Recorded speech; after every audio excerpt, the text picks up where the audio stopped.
We as members of the county assemblies are very disappointed, dismayed, and dissatisfied with the recent judgment on BBI, as it set a very treacherous and hopeless path in this country.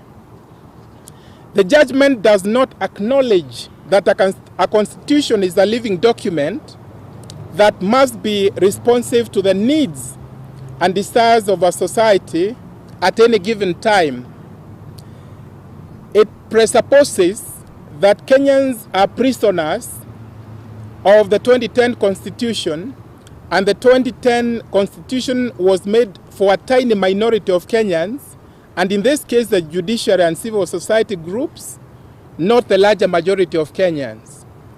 Further, this determination means Chapter 16 that touches on the amendment of the Constitution, which also can be amendment is of zero value, and in a simple language should be deleted or assumed as blank pages in the Constitution. That Kenyans demands accountability from judiciary, as it seems captured by domestic and international players who do not want a progressive society. That judicial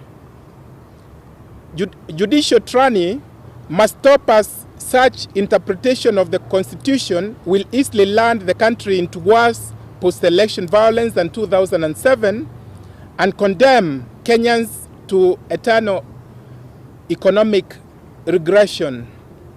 In the event that the Court of Appeal or Supreme Court adopt this judgment, which we demand they don't, Kenyans will forever suffer as follows from the perspective of the devolved system of government.